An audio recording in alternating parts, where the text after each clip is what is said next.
రంగరాజు పెళ్లి కథ. రంగరాజుకు 25 వస్తున్నా బాధ్యతలు తెలియవు. తండ్రి వాడికి ఏ బాధ్యత అప్పగించకుండా పెంచి పెద్ద చేశాడు. దానికి తోడు వాడికి చదువైనా అంతగా అబ్బలేదు. వాడు తిని తిరుగుతూ స్నేహితులతో పూచుకోలు కబుర్లు చెప్తూ కాళ్ళని గడపసాగాడు. వాళ్లకు చెప్పుకోదగ్గ ఆస్తిపాస్తులు కూడా లేవు. అయినా వాడికి పిల్లనియటానికి ఎంతోమంది ఆరాటపడ్డారు. ఎందుకంటే వాడు చాలా అందంగా ఉండేవాడు. నీ అందానికి తోడు ఏదన్నా ఉద్యోగం చూసుకున్నావంటే అప్సరస లాంటి అమ్మాయి వస్తుంది అనేవాళ్ళు అతన్ని తెలిసిన వారంతా.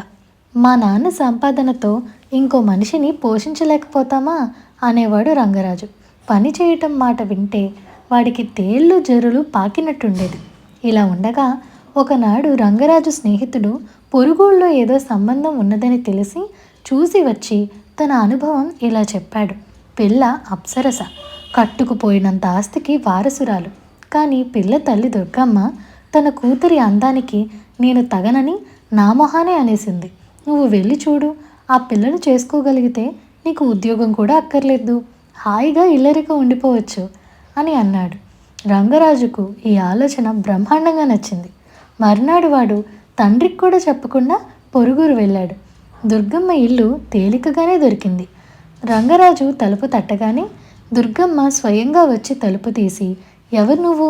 చూడబోతే మా రాణిని చూడటానికి వచ్చినట్టున్నావే అన్నది రంగరాజుని యగాదిగా చూసి. ఆమె లావుపాటిది, విధవరాలు. రంగరాజు ఆ మాటకు అంగీకరించినట్టు తల ఆడించాడు. అమ్మా రాణి, మరో అబ్బాయి వచ్చాడే అని దుర్గమ్మ కేక పెట్టింది.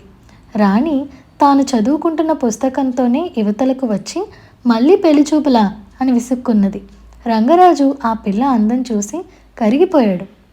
మీ పేరు, ఊరు, చదువు, అలవాట్లు అంటూ ప్రశ్నల వర్షం కురిపించి సమాధానాలు చెప్పించుకొని రాణి లోపలికి వెళ్ళిపోయింది.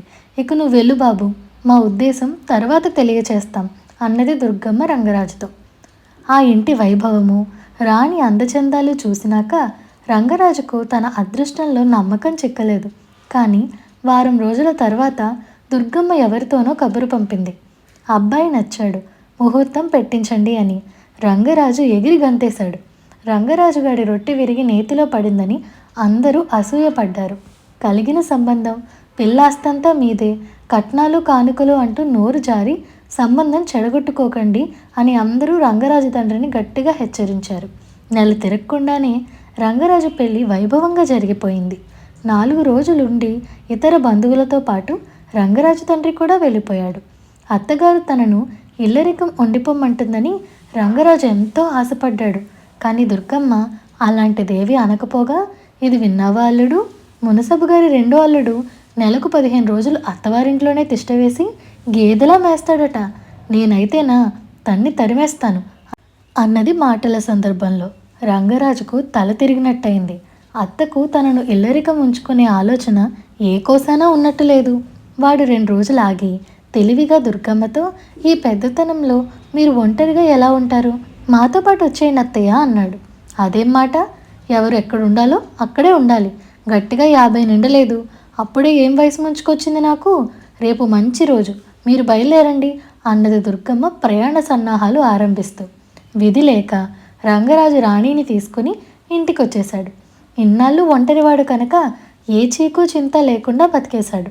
ఇప్పుడు రాణి అతనికి నెత్తి మీద బరువుగా తోచింది. తన ఖర్చులతో పాటు తన భార్య ఖర్చులకు కూడా తండ్రిని డబ్బు అడగాలంటే రంగరాజుకు సిగ్గుగా ఉంటోంది. కొంత డబ్బు తన దగ్గర ఉండటం అవసరం.